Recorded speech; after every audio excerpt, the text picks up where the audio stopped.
Sweet, bro. I'm Good to good. go. Huh? Good to go. Yeah, if you wanna. What's up, beautiful people? Welcome back to Open Up Podcast with my man, Theodoros Fotopoulos. What does it mean? It actually, my first name means God's gift. And my surname, I don't know if we can say it, but it's Dick of Light. Yes. Of light? Of light, yeah. I thought you, when you said it last time, it was Dick of Life. No, light, light. Yeah. That light. makes sense now. So that's the thing. I'm the light of the world. That's it. That's what I do. That's how we men, conscious men, we should be. Yep. You know, we should be.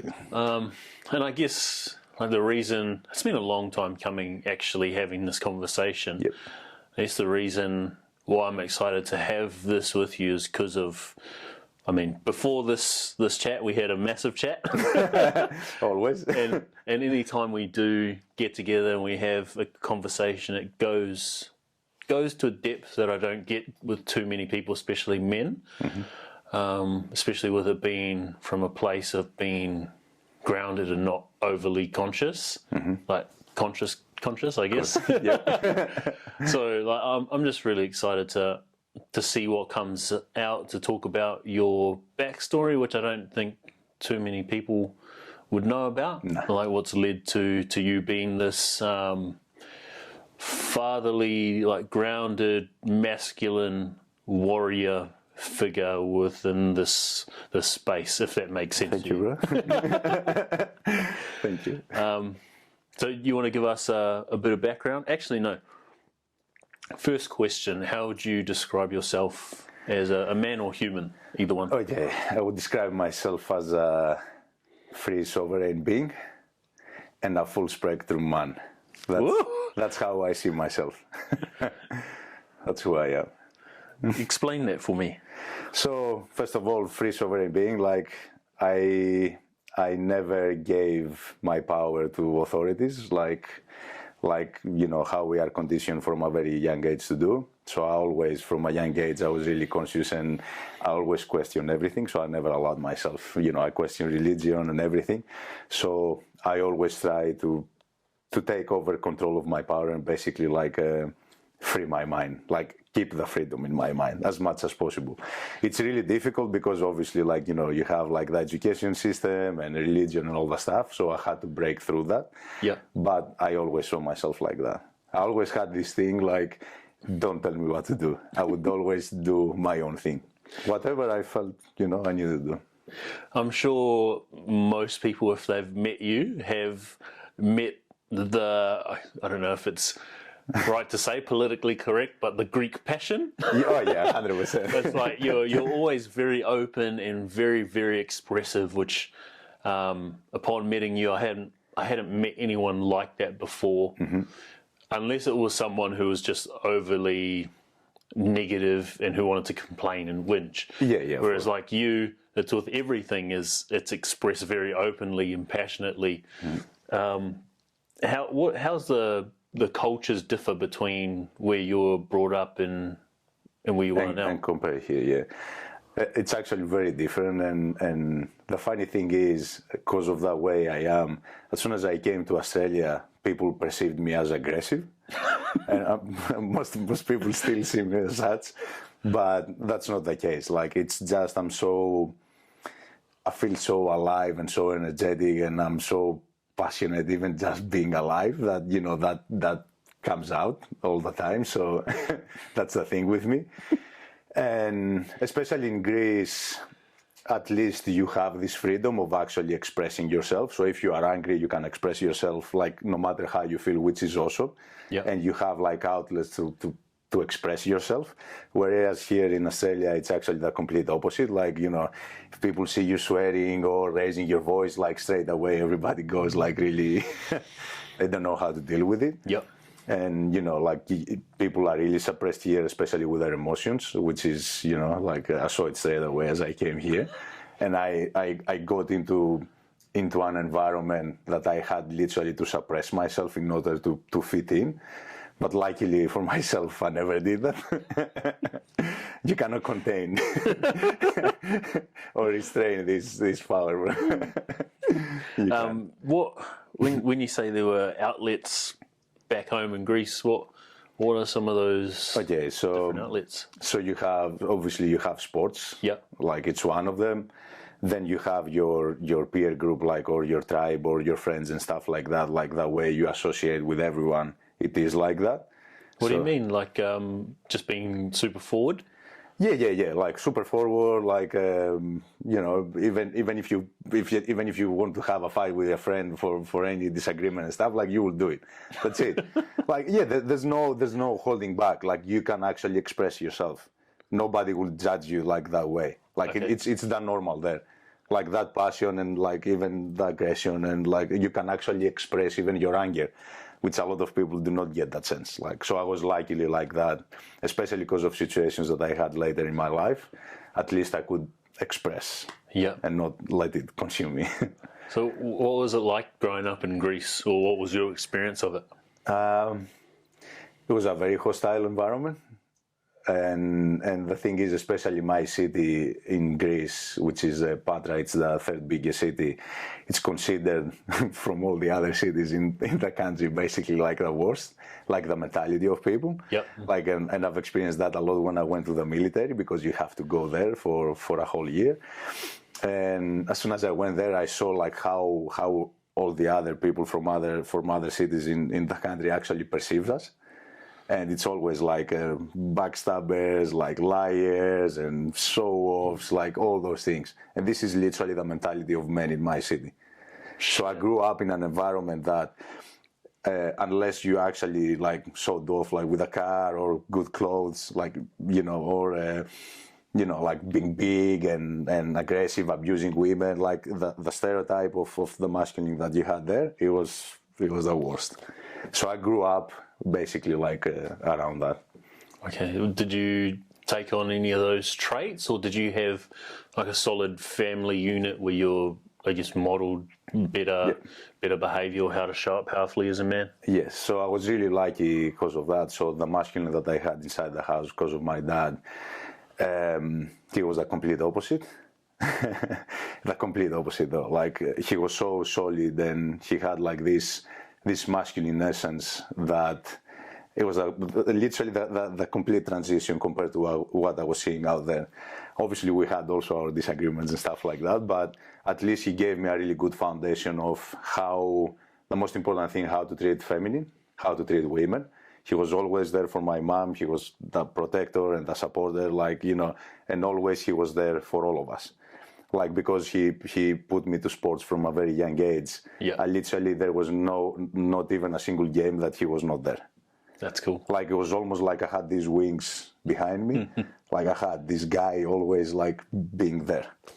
So it's like always supported. And I guess that's something a lot of boys miss, right? They miss that feeling of like unconditional love and support from the masculine or from their father or whatever masculine role model they have. Yeah, they definitely do. But on the other side also, like with my dad, the downside from that, it was that he was so controlling at the same time. Okay. Because of his upbringing. Yeah. Because he was the last kid of 6. And obviously he grew up as the junior of the family, and everybody was literally trying to do everything for him. So they never allowed him to develop himself and actually basically create his own identity. So he was always below his brothers and sisters. So even when he became a dad, the way he actually treated me, always from a place of love, he tried basically to live his life through me. Oh, wow. And he wanted me to do what was right for him. So literally he tried from a young age, not he tried because it happened subconsciously, but he basically crushed completely my own needs and wants. So even with the sports that I chose, it was his choice. He never let me actually, he was trying to basically direct me to where he thought it was actually the right thing. Wow. So it was a lot of work for me to But yeah, like you have both. Like he gave me like such beautiful things, but at the same time, like I had to overcome like this. Yeah, well, obviously we've been in circle together, and I've heard you speak about your dad, and there's just so much love, reverence, and respect there for him. How did you manage to break through or work through? I guess, especially as a kid who was questioning everything, who, you now call yourself free sovereign being, full spectrum. How do you work through that to go from that place of being at some level suppressed to now being this person, this man? So it took me a lot of years to actually create the awareness of actually what happened, because I had other experiences also, which we're going to talk later about, because of my PTSD and all the stuff that actually did not allow me to connect with what happened to me even early on in my life, because of my dad's upbringing. And literally, I started later on my late 20s identifying that I basically was trying to live a life of what my dad thought it was good for me.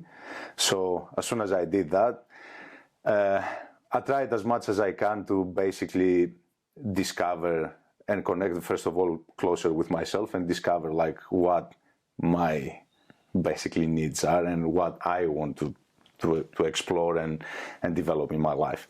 Because my dad was a professional soccer player, for example, and oh wow, he was. I come from a sports family, so both me and my brother, we played like sports from early on, and yeah, he just tried to put me into that direction, but he never allowed me to play soccer. Oh really? Yeah, because he didn't want me to get hurt. Oh wow, okay. Because of his own experience and traumas, like through his. Is that odd? Not playing soccer? I feel like that would be like a Kiwi not being allowed to play rugby. Yeah, basically, yeah. So that's the thing. Like, yeah, from a young age, okay, just go to the safe option, go start swimming and stuff like that. Swimming? Yeah. He put me into swimming. Yeah. Wow. And literally, I did something for. I did swimming 9 years and another 6 or 5 of water polo, because I played also 1 year professionally water polo. Yeah. So I did something that I never really liked for that long, and literally pushing harder and harder all the time just to get good, because I had always the hard work ethic and all the stuff.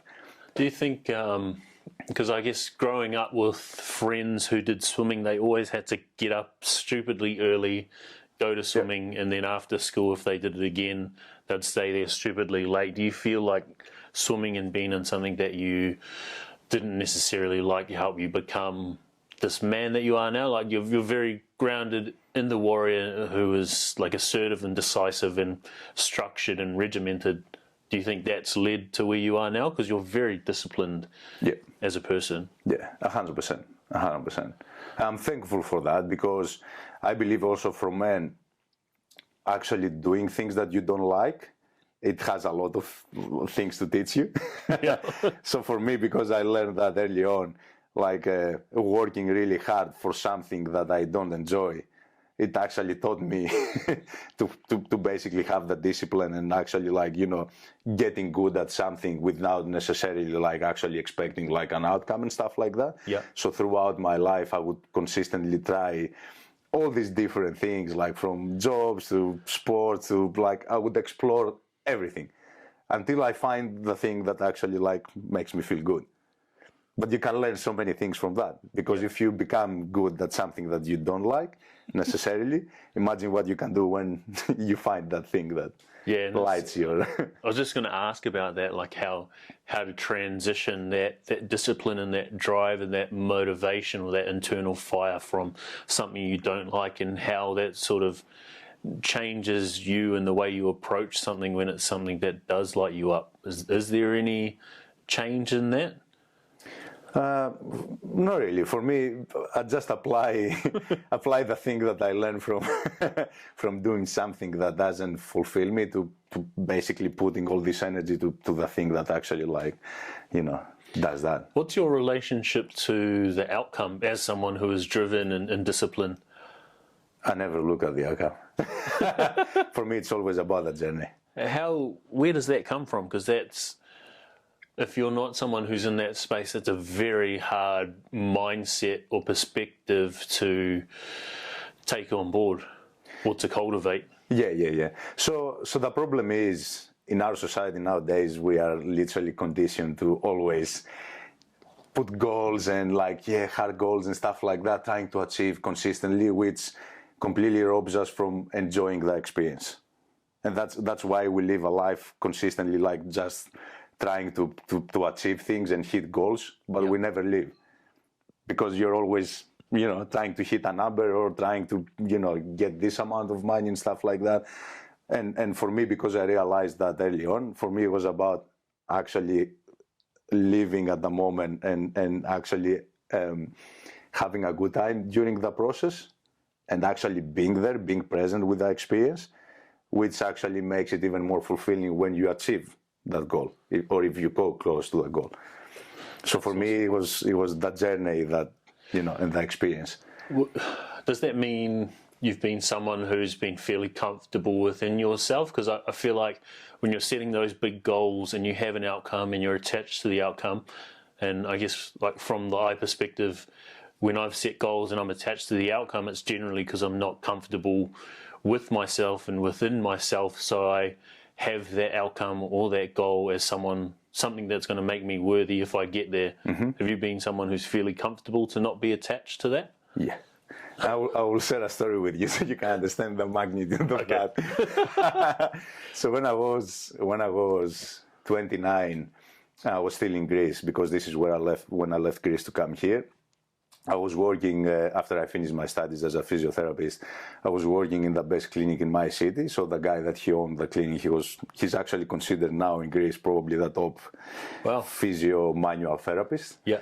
And I was fortunate to be under his wings and stuff like that and actually learn. And he offered me all these different opportunities and stuff like that to take on, which would lead me to having like a good career in that space. And it was something actually I was enjoying doing. And then during that period, I met this woman that she was basically my ticket to come here. Yeah. So I literally left everything to come and have an experience in Australia. No outcome, I didn't put anything on my mind. I just loved this woman. I said, okay, let's fucking do it. I just booked the tickets, left all the opportunities that I had there, like, unfulfilled and stuff. Yeah. I literally took myself here to Australia to just go on another journey. That's it. That's how comfortable I am, and in general, like how I view life. Let's go back to Greece. Yep. And obviously one of the first stories, I guess, of like significant impact. Mm-hmm. You mind going through that? Yeah. So when I was 16 years old, I had this very physical traumatic experience. I had a really bad car accident, and basically I was sitting in the passenger seat, and my best friend at the time, he was driving the car, and we literally crashed with 140 kilometers in the corner of a massive warehouse wall. Oof. Like the car almost split in half. I wasn't wearing any seatbelt, no airbag at all. And literally I put my left leg just for resistance and broke in half. And I literally bent from my leg and smashed my face on the dashboard, and my hand got out of the window. So I survived that. So that was my first near-death experience that I had. But obviously being 16 and not having the understanding of what this can actually mean for your life afterwards. And nobody was talking about post-traumatic stress disorder back then and stuff like that. And I remember I was so disconnected from myself after the accident, and so aggressive, it just changed me completely. It was shocking, because just imagine the shock that your nervous system absorbs through a crash like that. Yeah. It was just so intense. And having this experience, it basically changed me forever. And I remember also my mom like later on, she was trying for so long to actually get me to speak to someone, like a psychologist and stuff like that. But I never actually like received the help. Like I never allowed myself, because obviously you still carry there the belief, oh, if I go to a psychologist, that means like, you know, there's something wrong with me. Yeah. But yes, there is something wrong with you. Like you just almost died, like, you know. So yeah, like after that experience, basically, and this massive disconnection from my physical body and living consistently up here, okay. and specifically like living on the parasympathetic response all the time, like fight or flight. Yeah. I was always like so. Imagine I'm more like you know me how energetic I am. Yep. Like it was just intense. It was so intense. So how did that, having that crash, like obviously having your dad have so much invested in you doing so well in sports, how did that impact the relationship with your dad? To, I guess, because that's you'd be out of action for quite a bit going through that. It actually never changed, because the way my dad taught me, because he could see when he was pushing me that I can take it. Yeah. So that was his approach, and I'm thankful for that, because that made me like really resilient. So I remember even just before the accident, probably a couple of years, I remember I had this big swimming competition and stuff like that. It was national in my city, and I remember I wake up in the morning and all of a sudden like I feel this terrible pain on my neck. And it was the first time that I got like a blocked nerve in my neck. Shit. So the pain was so intense. And as a kid, like 14 years old, I'm like, what happened there? Like I was feeling like this bad pain that it wouldn't let me like, you know, push through and stuff like that. And I remember my dad, he comes to the bed, like I was crying in bed and stuff like, oh, I don't want to go. Like I'm in so much pain. And he goes to me, are you going to let these other guys like literally beat you like that with not showing up? And I'm like, no. I literally got up, I got dressed and all the stuff, got my stuff, and I went to the swimming pool. He put me some cream and stuff like that. He looked after me. He goes, you're ready now. And I literally got inside and I finished second. As soon as I got out, I started crying. So that's how he pushed me. And saying that also, like this carried on also with my accident. Oh, cool. Because after the accident, like I stayed at the hospital for about 12 days. And then the surgeon, he actually told me to remove the crutches after, I think it was after 1.5 months or something. I dropped them after like 3 weeks. Shit. Like literally after 3 weeks, I dropped them and I started like walking by myself, like, or having someone to... What did they have to do to your leg? What? What did they have to do to your leg? So my leg actually completely, because of the severity of the bone, the crash, it was actually like completely atrophied, so I had no muscle at all. Oh God. And my knee also had ankylosis, so I could not literally bend my knee. Yeah. So it could only stay straight. So I literally had to rebuild my leg from scratch. And then I had the surgeon, like he told me, don't go to the physiotherapist. I'll come to you once or twice a week just to get some extra money. Like that's the other thing with Greece.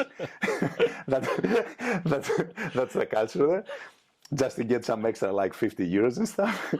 And he will come to the house, he will put me on top of the table in the living room, and literally he will put my other leg on top of my broken leg and push my leg down just to close the gap and regain the range of motion. And literally he told me, this is what you have to do from now on until you get the full range of motion. So I will wake up every day, and progressively through the day, I will do it by myself, literally crying from pain because you're literally trying to go past the movement. So literally I built my leg from scratch by myself. Wow. And then I dropped the crouches probably 3 to 4 weeks earlier. And 3 months after the accident, I went to play a water polo tournament. Far out. So this is the mentality that I had, and this is how my dad's approach to how I should, like go about those things. Yep. This is where it led. Yeah, I can see how it's like both sides of the spectrum. It's like suppression, but then also it's giving you the drive to bounce back from that rather than just become someone who was a couch potato or used the injury to find a way to not show up very powerfully. What's your did your relationship with death or life change after that? Being 100%. So close to death? Yeah, 100%. 100%. Because having that experience and having like a near-death experience that like I obviously almost died. I literally like as soon as the accident happened, I think I woke up actually fully conscious probably close to 2 days afterwards. Wow. Yeah, because I had a lot of internal bleeding also and stuff. So I literally remember I opened my eyes inside the hospital because they had to move me from one hospital to the other. And I was inside, I opened my eyes and I literally saw, I was in the table and I saw like 4 doctors on top of me and my dad. And as soon as I see them, my dad goes, "It's okay, you're gonna be fine." And I feel that something is wrong with my body, and I try to move my leg, and I hear this cracking sound, and I literally like switched off straight away. I fainted from the pain. So that's the only time that I actually, for 2 days, that I regained my consciousness. Oof. Yeah, it was really, it was really intense. So like after that, I like basically trying to process the experience like for a long time. Like it took me a lot of time to process it properly. Like realizing that, you know, I almost didn't exist after that. Yeah. It literally changes the view. And because during that time, I had like, I think 3 or 4 friends of mine actually like losing their life either from accidents or other like situations and having to go to the funerals and all that stuff. I was getting confronted with death a lot, but I was really like, I became so comfortable with it. Despite like not being so spiritual as I am now, I could see that it's something that it's part of life, you know, without even. Let's fast forward, my man. There's a couple questions I want to ask you, but I'll ask you after the next story, okay. Which is just another moment in the life of Mr. Dick of Light. Which is your the story about getting into trouble. I think it was with. Okay, yeah. So that was the second like traumatic experience that I had, which was 2 years after the accident. And basically, like, I didn't even get involved in stuff like that. I was just considered like almost like the leader in my neighborhood and stuff like that. And one day my brother calls me that he's in trouble and some people calling him and all the stuff. And I'm like, okay, who is it? And I got the phone and I started like, obviously, you know, swearing to someone. And all of a sudden, this gathering got organized like in close to my neighborhood in this big park. I never knew what was going to happen and anything. I just went there to basically protect my brother. And all of a sudden, probably like 15, 20 bikes with 2 or 3 people on top and 2 cars with black tinted windows like arrived to the area. And it was only 14, 15 of us and probably around 40 of them. And all of a sudden I see these big dudes coming out and stuff like that. And I was only 18 back then. And they were all like, they were pretty old, like probably like mid-20s and all that stuff.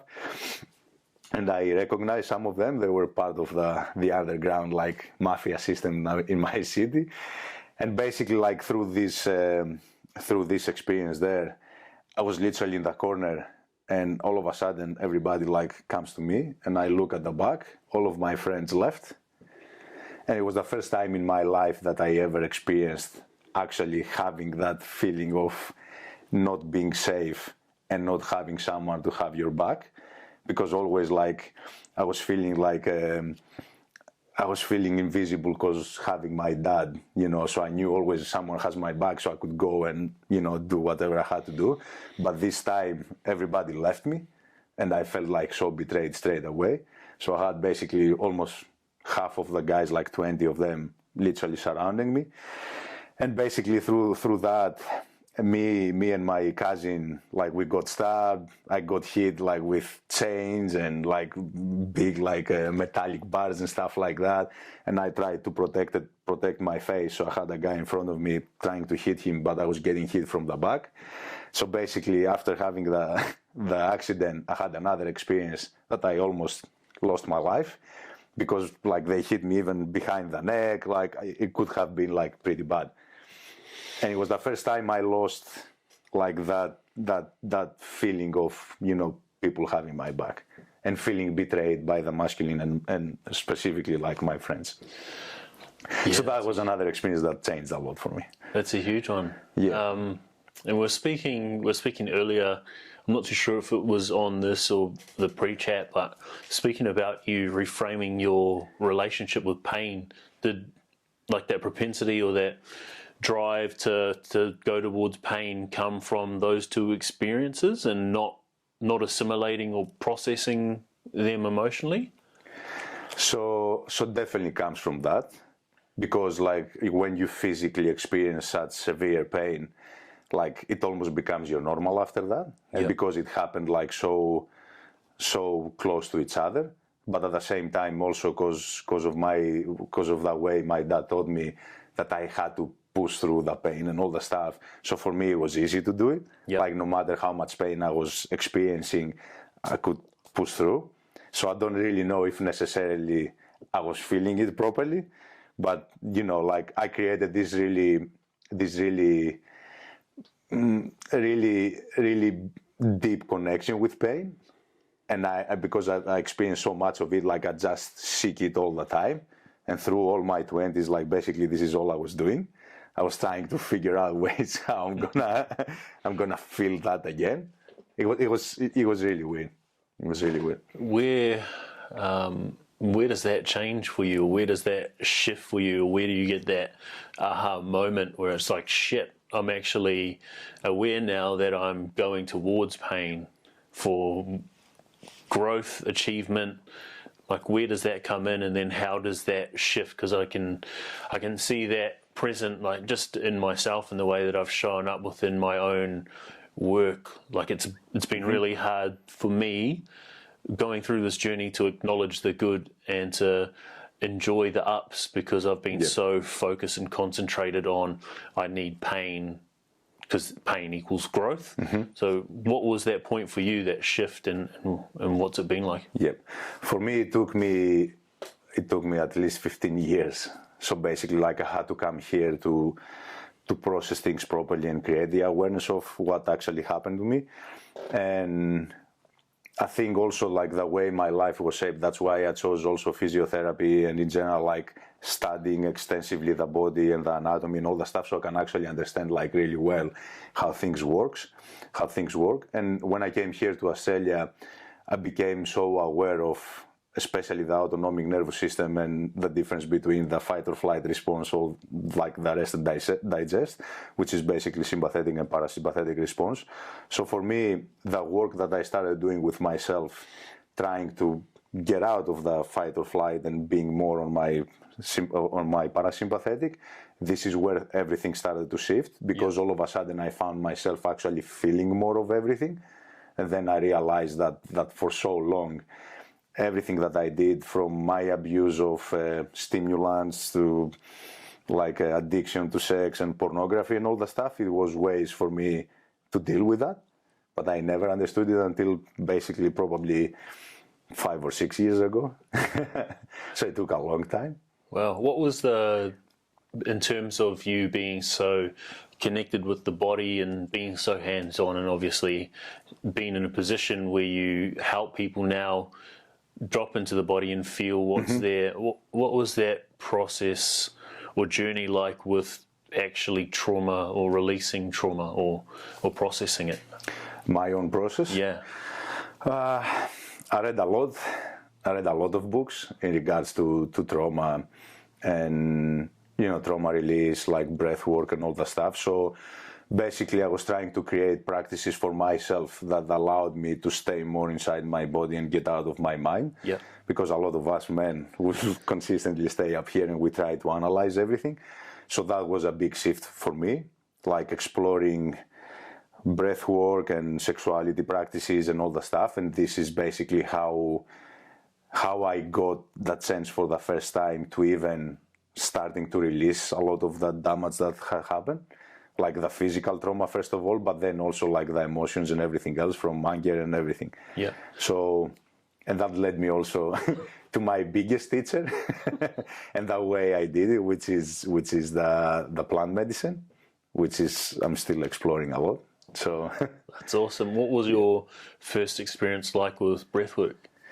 with breathwork, I started from the simple things, basically like doing like some conscious breath and stuff. So actually like becoming really present and just like taking conscious breaths, which we never do. Like, you know, Yeah. I wasn't. And I see a lot of people also nowadays, they never actually like slow down enough to take the conscious breath. And this is a big thing because everything is so fast paced. So I started from that, and then I went to Wim Hof because Wim Hof started becoming like really big. As soon as I started having like my first like big experience like through Wim Hof breathing and having almost like these transcendental experiences, you know, and actually like even having visions and all that stuff, I'm like, okay, this is cool. I need to explore it even more. So after that, like I started actually exploring even more breaths, like breathwork techniques and stuff, from breath of fire to Tumo to so many different things. I go really deep through everything. Yeah, I know you do. there's no off button. No. Well, are you willing to speak into plant medicines or? Oh yeah, 100%. Okay. Well, what's your experience been with that? Like, how did you move into that space? How have you made sure that it's remained a safe space? And then what's your experience been of it? Okay, so in my attempt to actually like create more awareness, understand, you know, even more of myself and actually heal from my wounds, because the more work I was doing with myself, the more aware I was becoming of, you know, where things happen and how, you know, my traumas and, you know, suppressed emotions and all the stuff. So because of the way I am, I explore a lot of things, and I'm trying to find this thing that will actually give me the best result. And in my attempt to do that, I basically, through common friends, they just let me know about this thing, which I was so uneducated, completely like I've never almost touched anything in my life. Wow. Yeah, like until It feels weird for me to hear you say that. I know, but that shows also how I am as a person and how deep I want to go in general, like when I discover something. So I probably never had anything in my life till 32 years old. Wow. I just tried some weed in Greece, which is, you know, normal and stuff. But that's it. Like I never literally explored anything. Never partied the way people do, like nothing. And I went straight to the good stuff, basically. So through common friends and like I got the opportunity to have my first ever like psychedelic experience, and that was with ayahuasca, which is a beautiful medicine that has this feminine essence, like the grandmother spirit almost. And that experience changed my life, basically. So it was not what I expected, because you will go to YouTube and all the stuff, and you will watch videos before you actually go and have the experience, and you think it's gonna be terrible and really intense and all the stuff. So like it basically creates like this false perception of how it should be. And it creates fear too. and fear. But no matter what, like the fear, it will always be there, because your subconscious mind knows what's about to happen, and your ego gets threatened straight away. So like, oh, I don't want to do that. But when I went to this experience, like, and having that experience for the first time, I will share just a part of it, so people can understand like how deep and transformative it can be. So after having like the medicine and stuff, like and almost it feels like you leave your body and you go to a different level of consciousness, and you have like your visuals and stuff like that. So consistently through this journey, I was asking questions and I was asking the medicine to guide me. Yeah. And I had all these breakthroughs through the process and stuff. And by the end of it, all of a sudden, I actually see myself outside myself. And I'm trying to understand like where I am. And I see that I'm almost in the level of my head. Like I was almost inside my head, but I can see myself from outside. And all of a sudden I look down and I see this dark void going all the way deep, like endless completely. I'm like, okay, what's that? I need to explore that. And I see myself literally take this deep dive into the darkness. And as I'm going, all of a sudden I see like this light almost like coming closer to me. I'm like, okay, I need to go and see. And the closer I got, almost I started seeing this picture. I'm like, who's there? And I go closer and I actually see that it's this picture of myself that I have from being almost 3 or 4 years old. It's my favorite picture that I ever had. And I'm really happy in that picture. And all of a sudden I go close and I see my face in the picture like really sad. And it all hits me, like I actually understand like what happened and what happened to me at that age. So I realized almost like that probably this is where the disconnection happened, you know, from getting control and not allowing to express myself, not getting allowed. I'm like, little Theo, like, it's okay, I'm gonna look after you from now on. And I felt like so connected, like with this young kid, which was my inner child basically. And all of a sudden, like I hug this picture and I get blasted back into my body and I find myself literally hugging myself so tight for the first time and being in absolute bliss. And I never felt like that in my life. I literally thought that I loved myself, but after having an experience like that, you actually understand how it is, holding your vessel so tight and literally every cell of your body almost exploding. Like it's just, you know, you cannot like, you know, you need to experience this so you can actually understand like that. Yeah. That was literally my first ever. Has there been anything else where, I guess, what's the biggest takeaway you've taken from the work you've done with that so far? Not just ayahuasca, but yeah. Exploring like so many different medicines. I call them teachers because basically like this is what they are. They are called master plants, and they're basically in the plant world. They're considered the top. They are the leaders. That's why you can have such experiences with them. So for me, all the work that I have done with them, I see them as my teachers, and every time that I revisit that space, it's always me going there as a student to learn. Yeah. So that's how I see it. And in regards to the teachings that I have received personally, and especially as a man, the most important thing is presence and intention, which is massively, and discipline, like those three. Because like we get carried away all the time from distractions and everything, and we cannot be present with, you know, with our partner, with our kids, if you have kids, with even our job and stuff like that. A lot of times we get so distracted we cannot actually be there and being inside our bodies. That's why it's so important for me getting that work done and understanding how it feels. Because from the moment you are present, everything else changes. Because you don't have the past to stress you, and you don't have the future to create also this false anticipation, and, you know, like you don't get that. You don't get that. What, yes, for someone who maybe has like dipped a toe in the water and wants to do more, or someone who wants to move into that space, what would be the best way to approach it to ensure that they're, number one, going into a space with someone who is safe, who can hold that space, but also making sure it's safe for them in the way that they're showing up? What's some advice?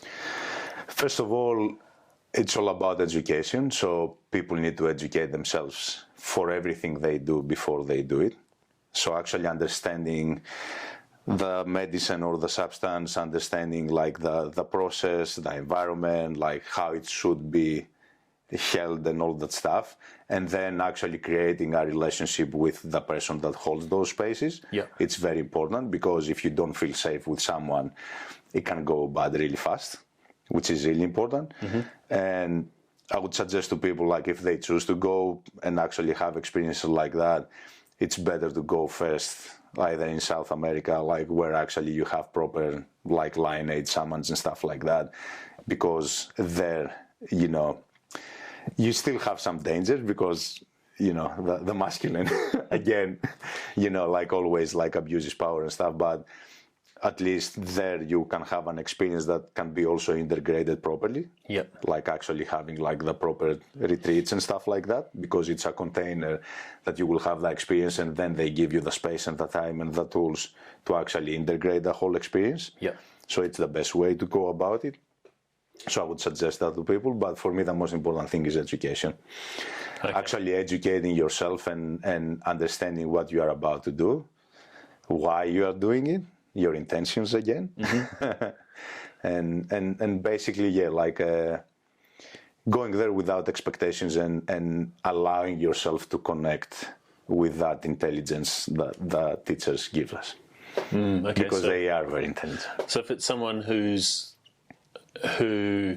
is looking to do this to avoid what's present in their life or run from something, would you suggest that they take a step back and work through that first before they step in? So it's coming from a place of like wanting to progress rather than run?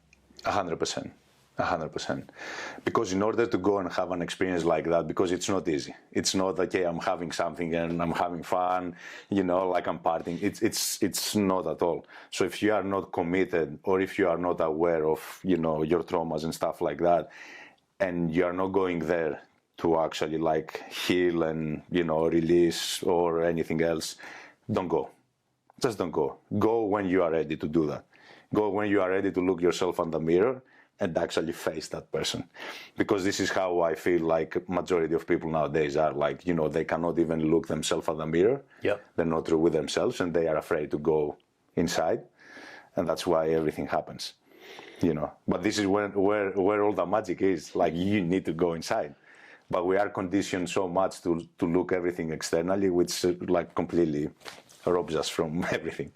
I'm just going to check the camera. Oh, my butt is sore.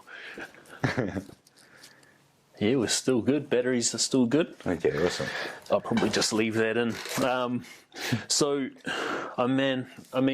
Knowing what you've been through, hearing that story around having the support of your dad and then feeling invincible to some extent, and then being backed in that corner and feeling alone and betrayed, did that become something where you're like the lone wolf, and then was that something you had to unravel? Yeah.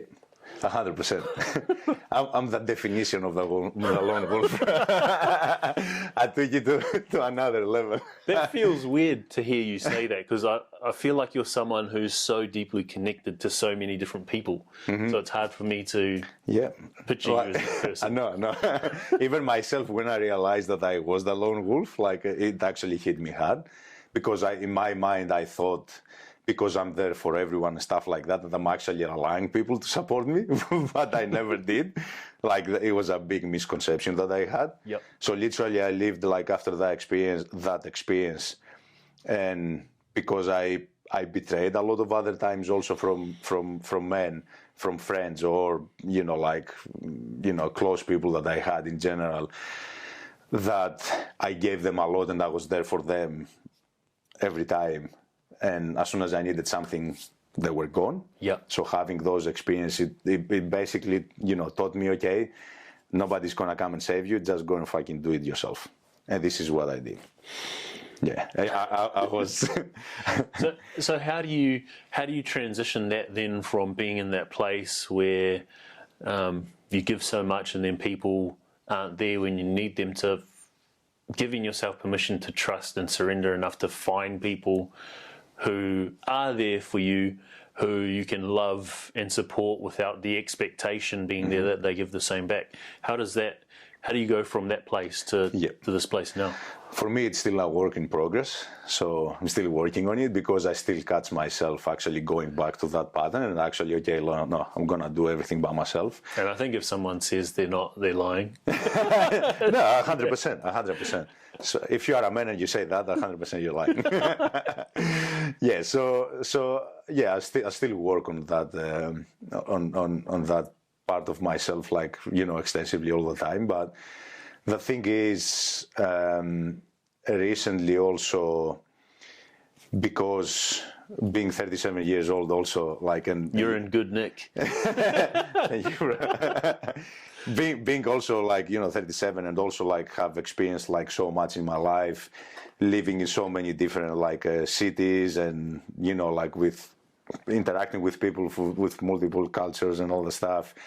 It allowed me like to expand myself a lot and meet a lot of people. But where I am at the moment, I realize that people to be close to me, they have to be actually like good people, and only people that I trust stay close to me at the moment. So I really narrowed down the people that they are close, and then I do my best all the time, like whenever I need something, just to slow down, breathe, and basically go there and ask for support or help.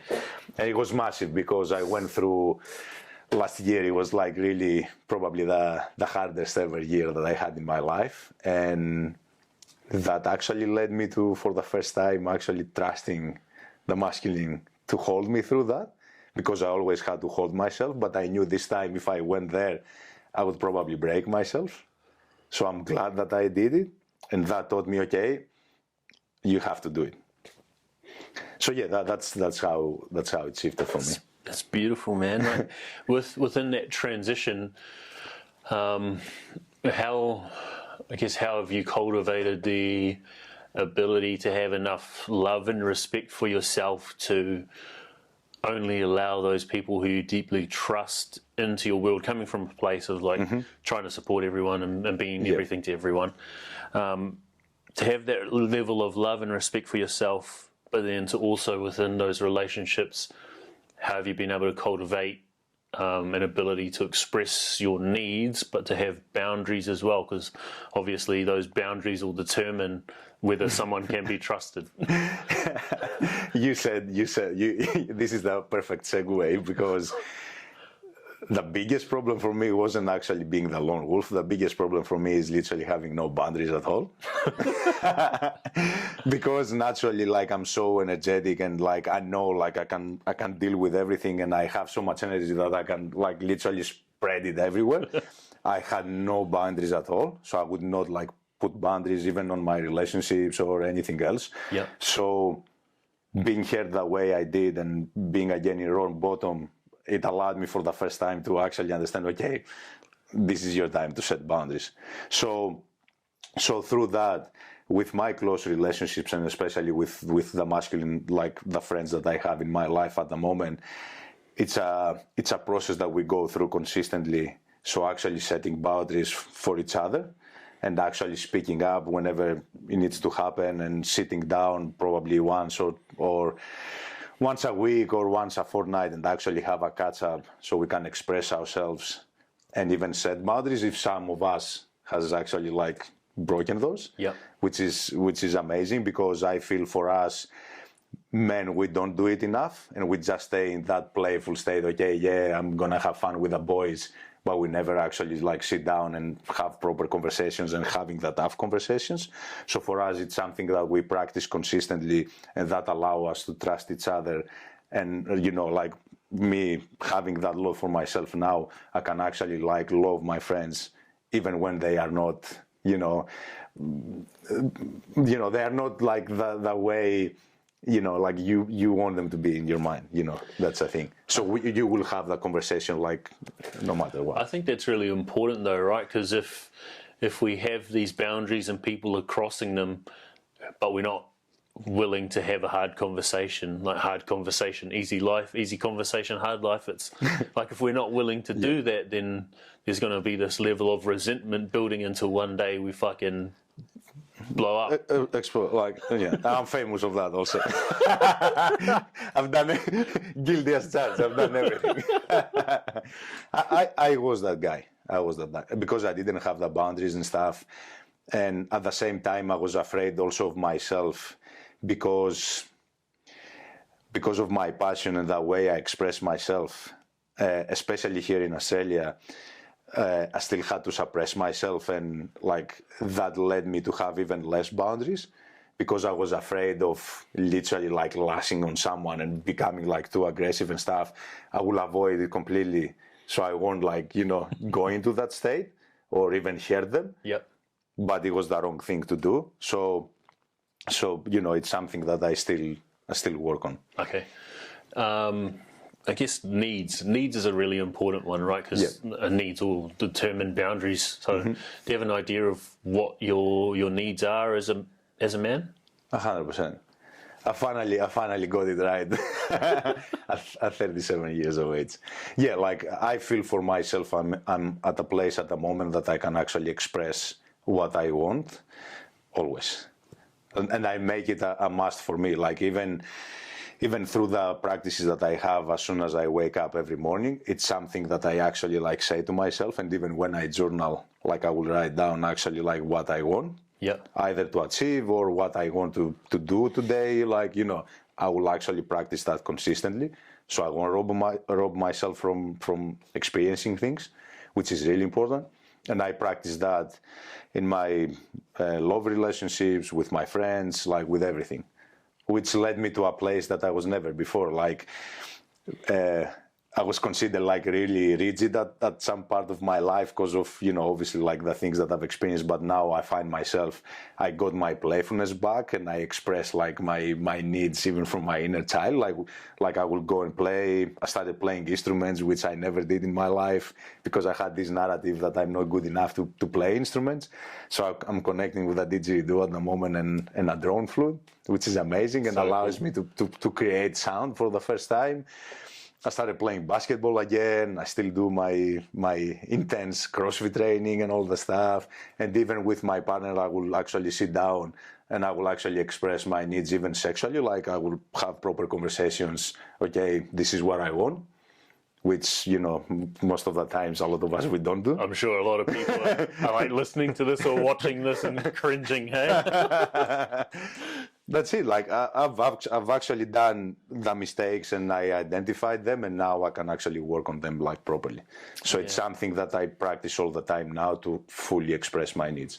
I think that's really important because if we don't take time to understand our own needs and then off the back of that have the courage to express it, then how are other people going to know how to show up for us? And not only that, they will tell you what your needs are a lot of the time. So. So please don't. So it sounds like you've gone from a place of like being the supporter to fulfilling your own needs, but then also trusting and surrendering enough to have someone like help you fulfill needs or fulfill a certain part of a need.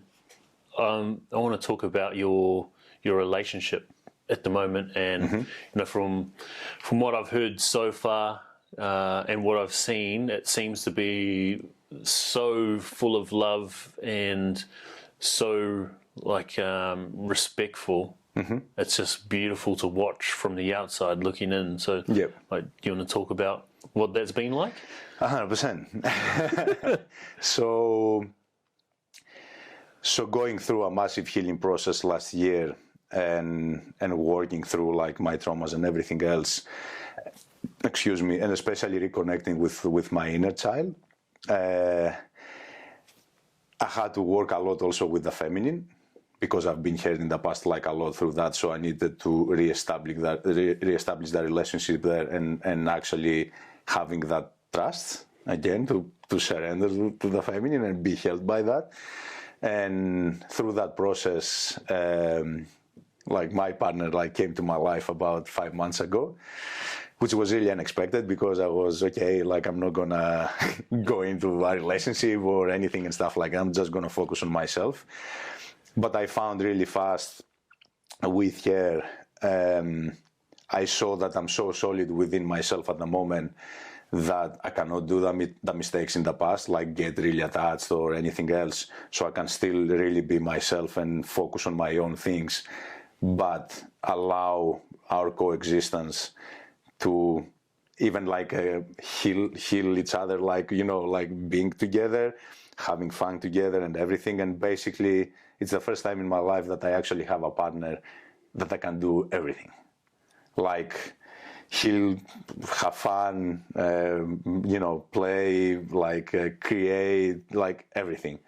And having that at the moment, like it's so, gives me so much, like I feel so grateful for that I can actually connect with myself in such a deep level, but being connected with the feminine in a level that I have never before, and explore the depths of that relationship, more and more. And that makes me it makes me so happy, because I can see that the fear people that they have being in a relationship, that they cannot be themselves, and they just get so absorbed from that. Yep. It's really up to you if that's gonna happen.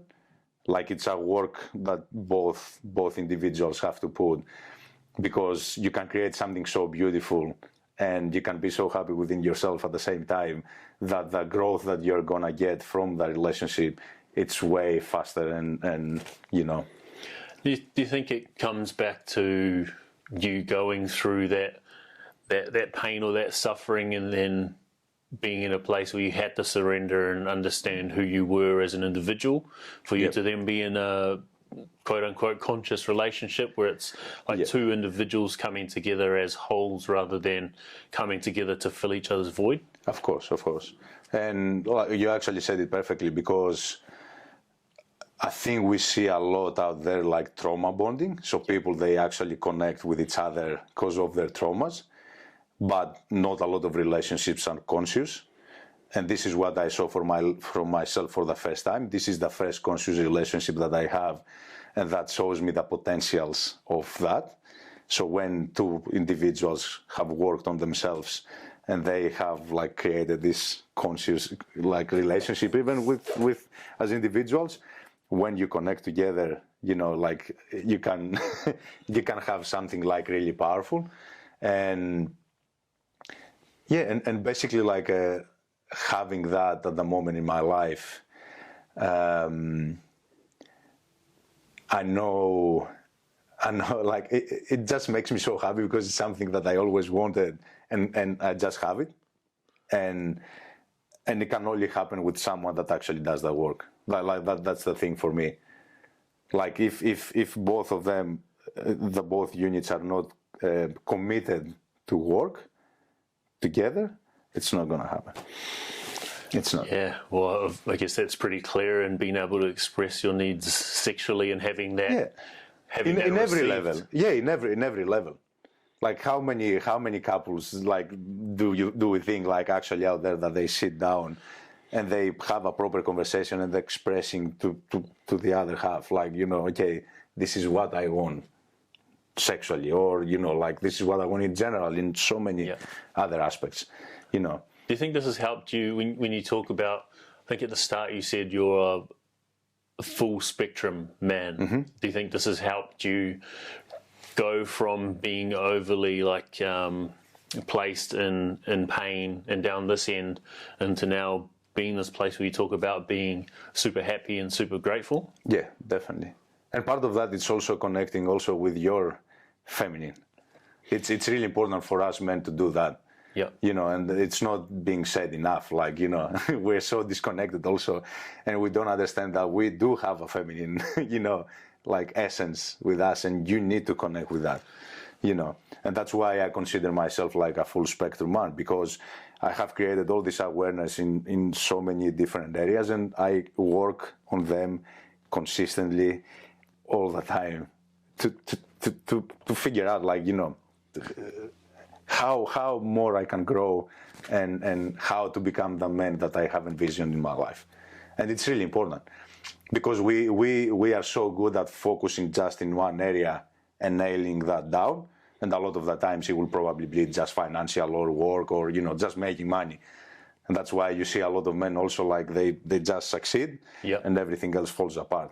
So for me, it's literally doing that.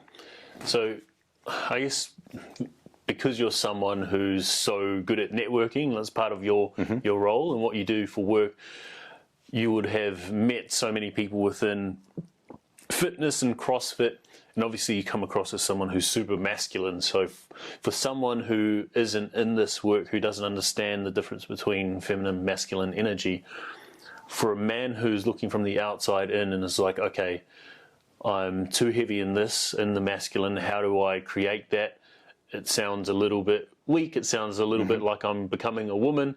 Like for you, what does that look like, or what has that practice been, or what is it at the moment? But just for someone who may be new to this, who wants to tap in and become full spectrum. No, it's funny you say that, because like, especially where I come from, the only thing that you hear growing up is literally "don't be a pussy." that's the, you know, it's a common thing in Europe. Like, this is all you hear about. But for me, basically, it's the practices that I created for me to connect with my feminine was actually like music, like sound, dancing, you know, doing more flowy and creative stuff. Yeah. So it allows you to actually drop into more in your feminine, like, you know, side and stuff like that.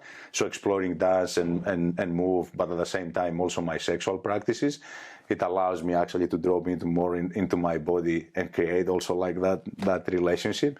Because even as men, in regards to sexuality, we have this misconception that we just need to always, like, you know, it's all about performance. You know, I will, you know, fuck hard for a while and that's it. Like, I've done my job. Oh, I showed here. You know, this is always like how we grow up, and we think like that's especially coming from porn addiction, right? Oh yeah, 100%. Like this is you know, all you see and stuff like that. But sexuality, it's it's way deeper than that, and the pleasure that you can feel also doing that work with yourself, it's so much higher, because you can actually connect also with your essence and your you know, genitals and stuff like that. Yeah.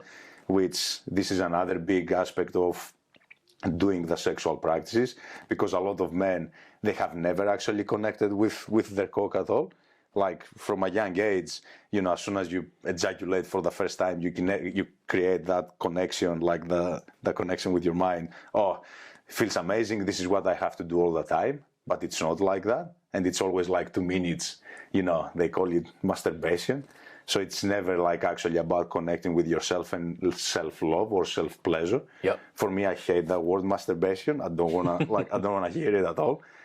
So we literally have to rewire our minds and actually understand what sexuality is and how a sexual practice should be for a man. Because from the moment you're gonna start actually doing a practice and connect properly with your body and actually love that, the energy that you put out there, even when you are with a woman, it's going to be so different. Like, they're going to feel you straight away, because at the moment they don't. That's the thing. And you don't feel yourself. How the feminine is going to feel you after that. So what's your practice, your sexuality practice? So, okay, thank you. So most of the times it depends also my schedule and all the stuff. I will wake up most of the times in the morning and actually do it then. So I will wake up first thing in the morning and literally start touching my body, so I can, you know, practice the self-love and, you know, even say to myself, like, to my vessel, like, I love you, and just touch myself. So straight away I establish that connection upon waking up, and then I will drop into a big breathwork session that I do for myself, and then meditate. No matter what I have, you know, every time it will be different. And after that, I just have this amount of time that I spend with myself, literally practicing self-pleasure. So my whole practice, like, I have to wake up early in the morning, so it will actually take me sometimes like more than an hour, depending. So, like, I established that connection, like, straight on from the day, creating like sexual energy and connecting with my cock, my essence, and then basically like drawing all this energy and channeling it wherever it has to go. So what's the breath practice part of that? Like, what does that look like? How long is that? So, because I do the breath work before my meditation, sometimes I will combine either Wim Hof in the beginning, because I still like my intensity. I cannot escape from that. and then I will do like another breath that it's only through the mouth again, but I just breathe only on my heart space. Yeah. And I'm trying to connect my heart with my balls, like literally straight away, which is really important for us men, I believe. That's cool. Yeah, straight away, like through the breath, and like wherever I touch my body, like I just like create that connection, and I try to picture like literally That the feels energy. different, yeah. Yeah, like Goosebumps. yeah. And as soon as you do that and you connect your heart with your balls, like everything else is easy because you are so connected with your body afterwards, and you can actually feel the energy traveling all over your body, and then it's up to you how you're going to direct it. Because sexual energy is the most powerful energy that we have. So the more you create and you have like an outlet for that, and you know where you use it, it's in a healthy way. Yep. It's powerful. That's awesome, man. And thank you for sharing too. I feel like for me personally, when I guess sexuality or my relationship to it has been primarily through porn or an addiction to sex, and that really has been like to seek pleasure, to avoid boredom, and under boredom was like disappointment in myself and not feeling worthy. So it's always been to run away from something. But I think I noticed when I become aware of the fact that, okay, I'm doing work right now, I feel the urge to go have a wank and watch porn. No, I'm going to sit in this, I'm going to stay here, and I'm going to breathe or do something else. When I let go of that urge and just allowed that energy to be there, so much more fucking creative, bro. Oh, it shifts so much. But that's the thing, like it's all about actually like having the ability to sit with the energy, because even when you feel like really aroused, we always like, we think, okay, yeah, you need to do something about it and just let it out. That's why we ejaculate, basically, to calm ourselves down. But the power of actually sitting in that energy and controlling that energy and using it in your advantage, it can be so creative and it can be like so powerful that it can literally change your life. Like that's how it was for me also. That's awesome. So to wrap up, bro, I want to talk about what you do with your hands and not self-pleasure. I can do a lot of things with my hands. Like, obviously knowing a lot of people in the circle and then speaking about your work that you do with, would you call it massage? It has evolved a lot through the years and stuff, and I'm still evolving myself. So I haven't really found a name for it like yet, because I'm actually in the process of creating like basically my own thing. Awesome. So I won't share anything yet and stuff until I'm actually ready and I know exactly how I want to describe it and what is the thing that I want to offer to people. Yep. So yeah, so I'm actually in the process of creating something cool. Cool. So can you talk us through what it is that you do at the moment? So, because obviously knowing a lot of people, people speak highly of what you do, and I think it's very different to a general massage or physio or anything like that. So So for me, the only thing that I want to say is basically I'm giving the gift to people to actually go into a journey within their bodies and actually feeling for the first time how that feels to be inside your body and actually connecting with every part of it. So that's basically my primary goal in a session, is basically to give them that gift and them establishing that connection with themselves. And it can be really powerful because when you feel yourself for the first time like that, it literally shifts your perception of, how you even carry yourself. I love that, man. I guess a couple questions to wrap up. What are you most grateful for right now? Most grateful. I'm most grateful for my vessel, for this beautiful vessel that allows me to have that amazing human experience. And it is. I even had a touch of the guns. Thank you. Last one, my man. Have you listened to Tim Ferriss? I used to listen to Tim Ferriss a lot, but I haven't for a while. So billboard question. Okay. If you had the chance to put a message on a billboard somewhere where you know, Yep. A lot of people would see it, what would that message be? Oh. Die before dying, so you can learn how to live. Oh, where does that come from? Did you just make that up, or is that from a book?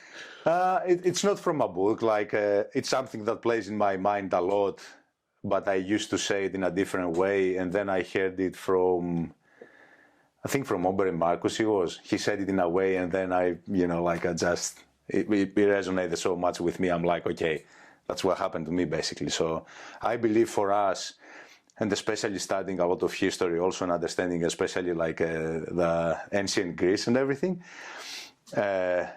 you have to have that experience of literally dying and letting go, of literally killing an identity that you have created so you can create a new one, no matter what that looks for you.